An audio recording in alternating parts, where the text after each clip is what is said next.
Hello and welcome back to Faith, Family, and Defending Freedom at WNTE Mansfield. This is Alex at Commonwealth University, the Mansfield campus. Today I'm going to take a break from our usual content and talk to you about a neat piece of technology I've recently discovered thanks to a video on Mike O'Brien's YouTube channel.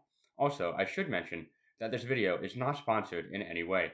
I'm just referencing some of the information I learned from his video. This piece of technology isn't a tangible item, but instead a new and exciting feature on compatible LG TVs running WebOS 6 or higher. But what makes this TV feature so special is that I haven't heard of it on any other TV. It's called the LG Gaming Portal, which gives you the ability to play video games, whether console, cloud, or casual games, straight from your TV without the need for numerous consoles, HDMI cables, physical games, and console-specific controllers. For example, you can even run Xbox, NVIDIA GeForce Now, Asphalt Legends Unite, and numerous mobile games with only truly needing the built-in gaming hub, the TV remote, and perhaps a compatible Bluetooth controller.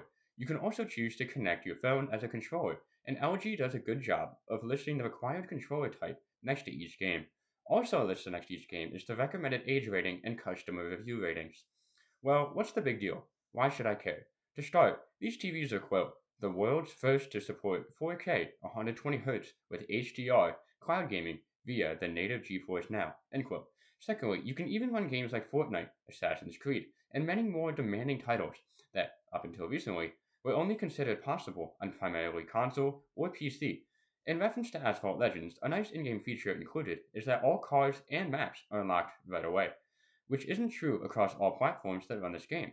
Thirdly, most of the included games are completely free, or free to play upon watching one or more ads. This third feature is a huge benefit, especially considering the rise in video game prices, consoles, games, and hardware accessories.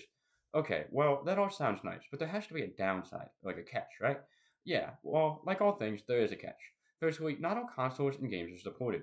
As mentioned earlier, Xbox is like the only console that has a lot of its exclusives brought over to the service, followed by GeForce Now. What this means is that you'll miss out on some console or PC specific Xbox games, but also most, if not all, of Nintendo's and PlayStation's games. Secondly, as far as I know, there is no support for emulators within this gaming service, meaning you can't add support for older consoles and personally increase the game library. So, if I choose to invest this, how should I use it? Well, I think this should be used on an office TV or like a secondary TV in another room. It can be used in the case of when you have people over and you want to play a few games together without the hassle of dragging in one or more of your consoles and connecting all of the HDMI cables and power cords. I would also recommend that in this case, it may be beneficial to invest in a few compatible Bluetooth controllers, such as Xbox controllers, for events like this. While this may seem relatively pricey, buying upwards of 4 controllers, as that's the maximum for most games, it's ultimately cheaper than buying a console, a few controllers, and games, whether digital or physical, and not to mention accessories later on down the road. Ultimately, I think the LG Gaming Portal is something that should be embraced, especially given the features that it does offer. It is also relatively new, so there is still time for changes, which can include the introduction of more built in game libraries and services, etc. I also think that by embracing this, it may stir up other brands and companies to start to include this in other TVs, making it a standard and a unique and helpful feature, whether taken advantage of or not. Well, that's a wrap at Faith, Family, and Defending Freedom on WNTE. Alex, signing off. Until next time, God bless and stay safe.